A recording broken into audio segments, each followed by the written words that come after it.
Sì, mi faccio schifo da solo. Ora che sto parlando e sono calmo, mi rendo conto di quello che è successo.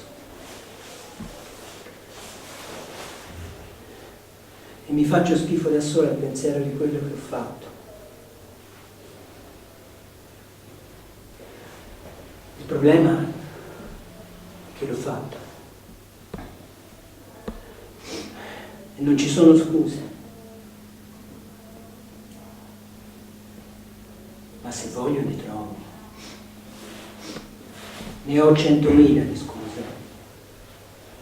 I miei, la famiglia, i padroni, gli anni 70, il femminismo, il preservativo, quella che non me la dava, il lavoro, l'ufficio.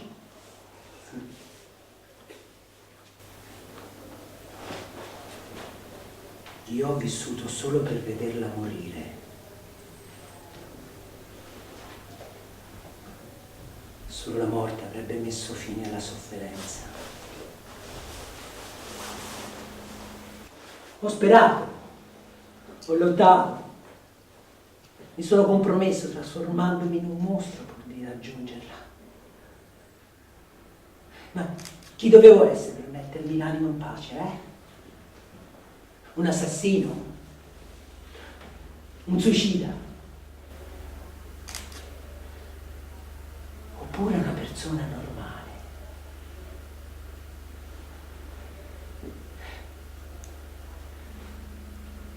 L'ho conosciuta al lavoro, tra un viaggio e l'altro. Lei, con molti anni meno di me, rispondeva al telefono. Gli occhi scuri, profondi, la pelle morbida, liscia. Musica nelle sue parole. Il nostro primo incontro, minuti interminabili, l'uno di fronte all'altro. Minuti che oggi mi tolgono il respiro. Belli e terribili.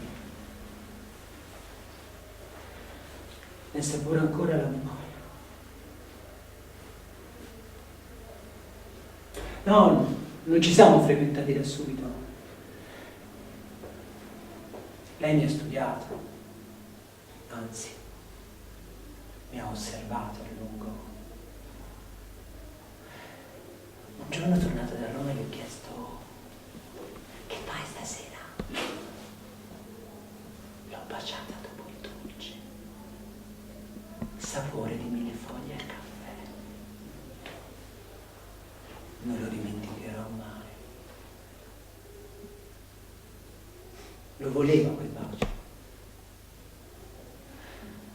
L'ha voluto sin nel primo incontro, come io volevo tutto da lei. Ricordati queste parole. Devi vivere come se dovessi morire domani. L'incubo della mia presenza ti farà desiderare di non essere mai nata. Questo le sussurravo la notte mentre lei piangeva. Tutto ho fatto per te, E tu mi cacci di casa, mi quereli. Ero malato, non dormivo più, mi appostavo sotto casa sua appena potevo. Ma come? Dopo tutto quello che io ho fatto per te, tu mi cacci di casa, proprio ora che vado dallo psicologo. Che ci vado a fare? Mi mettevo sotto casa sua, guidato da una voce che mi veniva da dentro. Se la ami devi vederla, se la odi devi farle sapere che ci sei, se la ami devi vederla, se la odi devi farle sapere che ci sei. Non potevo resistere a quella voce. Una notte, cioè una mattina, alle 5:30 ero già sotto casa sua. Se la odi devi farle sapere che ci sei. Pioveva come cazzo, pioveva. E lei non usciva. Io fumavo una sigaretta dopo l'altra e le aspettavo.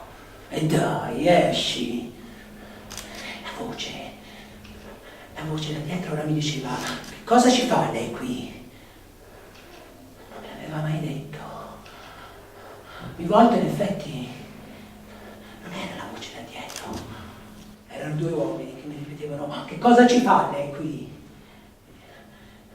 Sto aspettando un'amica. E l'aspetta dalle 5:30, documenti.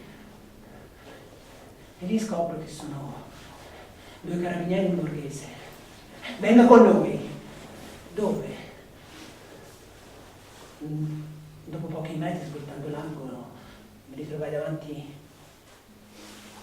a un corpo disteso coperto da un lenzuolo bianco. Maria, avevo il cuore in gola. Stavo già pensando a cosa dire. Lei che faceva? Io ha visto niente. Niente. Una ragazza si è buttata giù dalla finestra, povera Crista, guardi.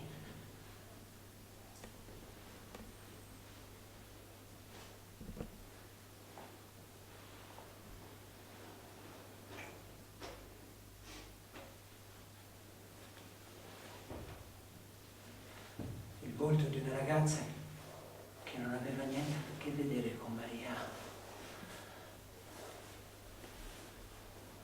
Fui sollevato, ma non del tutto. Ci scusi. Niente, niente. Povera figlia. Chissà chi è stato quel bastardo, dico io. Magari il suicidio, dice caramba. C'è sempre un bastardo dietro a una che si butta giù dalla finestra. Buongiorno. Buongiorno. Avere di fronte quel corpo di donna e credere che fosse Maria mi ha fatto immaginare la sua morte. E se fosse morta davvero? E se sotto quel lenzuolo ci fosse stata lei?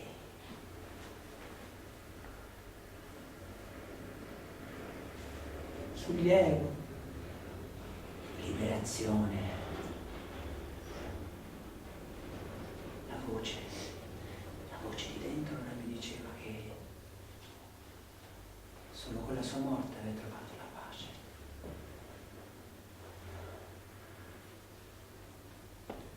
E così è stato, dottore. Le donne sono tutte.